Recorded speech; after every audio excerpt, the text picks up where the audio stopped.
Hi everyone. ఈరోజు నేను మీకు కరివేపాకు కారం చూపిస్తాను. ఏఎంసీలో 24 సెంటీమీటర్ హాట్ ప్యాన్ యూజ్ చేస్తున్నా. మనం ఏదైనా సెలెక్ట్ చేసుకోవచ్చు, అంటే 16 లో కూడా సెలెక్ట్ చేసుకోవచ్చు. నేను మీకు ఇది చూపిస్తున్నాను. ఫ్రీ హీట్ చేస్తున్నానండి. ఓకే అండి, ఫ్రీ హీట్ అయిపోయింది. ఒక స్పూన్ ఆయిల్ వేసుకుంటున్నాను నేను. కరివేపాకు వేపడానికి, అన్ని వేయడానికి. పచ్చి కరివేపాకే, మంట తగ్గించుకోవచ్చు. నేను హైలో పెట్టానుగా, ఇప్పుడు తగ్గించేసాను. ఏఎంసీలో ఏంటంటే అండి, అన్ని ఈవెన్గా ఫ్రై అవుతుంది. మనకు కలర్ కూడా చేంజ్ అవ్వదు అనమాట. మన ఇంట్లో ఏమవుతుంది, ఇలా ఏగుతుండక మనకు కలర్ కూడా ఒకలాగా బ్లాక్ లాగా వచ్చేస్తుంది. కాకపోయినా ఇక్కడ గ్రీన్గానే ఉంటాయి అనమాట. చూసారా, చాలా ఆల్మోస్ట్ కంప్లీట్ అవ్వబోతున్నాయి. కలర్ చేంజ్ అవ్వాలి, అలాగే ఉంటాయి. ప్రతి కాయకూరలు కూడా ఇలాగే కుకింగ్ చేసినప్పుడు దానిలో ఉన్న ఒరిజినల్ కలర్ కానీ విటమిన్ స్మెల్స్ కానీ ఎక్కడ పోదనమాట. ఆల్మోస్ట్ ఇది వేసిందండి. నేను దీనిలో ఎండుమిరపకాయ, వెల్లుల్లిపాయ, అలాగే మనకు ధనియాలు, జీలకర్ర, కొద్దిగా మెంతులు వేస్తున్నానండి. ఇది కూడా దీంతో వేగిపోతుంది అనమాట.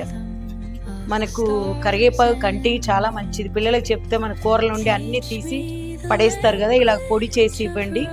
పిల్లలకు కూడా టేస్టీగా ఉంటాయి కాబట్టి తింటారండి. అదనమాట. జుట్టు పెరగడానికి కూడా ఇది చాలా మనకు ఉపయోగపడతాయి. కరివేపాకు అనేది అందరూ చెప్తారు కదా, నన్ను కరివేపాలాగా అనుకున్నావా అనేసి. కరివేపాకు అంటే అందరు తీసి పడేస్తారు.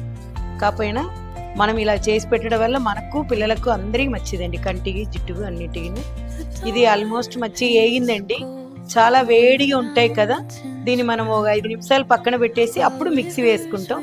చూసారు కదా, చాలా తక్కువ చింతపండు మనం దీనిలో వేసేస్తే ఆ వేడికి కూడా అది కూడా డ్రై అయిపోతాయి. పొడి చేయడానికి బాగుంటాయి అనమాట. మనకు బేస్లో ఉండే హీట్ 10 మినిట్స్ దాకా ఉంటాయి కాబట్టి అది కూడా చక్కగా వేగిపోతాయి అనమాట.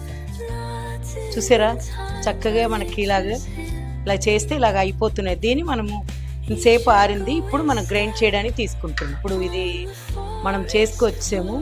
చాలా చక్కగా పౌడర్ తయారైంది. చూసారు కదా, చాలా బాగా తయారైంది. ఎందుకంటే ఆయిల్ మేము 1 స్పూనే వేసాము. ఆయిల్ ఎక్కువ వేస్తే మనకు ఇలాగ ఇదిగా అయిపోతాయి అనమాట. ఇందాకలో మీకు చెప్పినప్పుడు నేను సాల్ట్ ఒకటి చెప్పడం మర్చిపోయానండి. సాల్ట్ కూడా దీనిలో యాడ్ చేసాము మిక్సీ చేస్తున్నప్పుడు. అలాగే మీరు కూడా మంచిగా ఇలాంటి చేసి పిల్లలకు పెట్టండి, హెల్తీగా. వాళ్ళు కూడా ఎంజాయ్ చేస్తారు. చూసారు కదా, మనం ఏపేము, మనకు బౌల్ కూడా ఏం అవ్వలేదన్నమాట. 1 స్పూన్ ఆయిల్తో ఇంత మంచిగా కరివేపాకు పొడి చేసుకున్నాము. మీరు కూడా చెయ్యండి. ప్రతి ఒక్కరు ఏఎంసీని ఎంజాయ్ చేయండి. అందరికీ చెప్పండి. ఇంత మంచి కుక్వేర్ ఏఎంసీ ఇచ్చింది కాబట్టి థ్యాంక్ యూ ఏఎంసీ. మీకు అందరికి కూడా థ్యాంక్ యూ.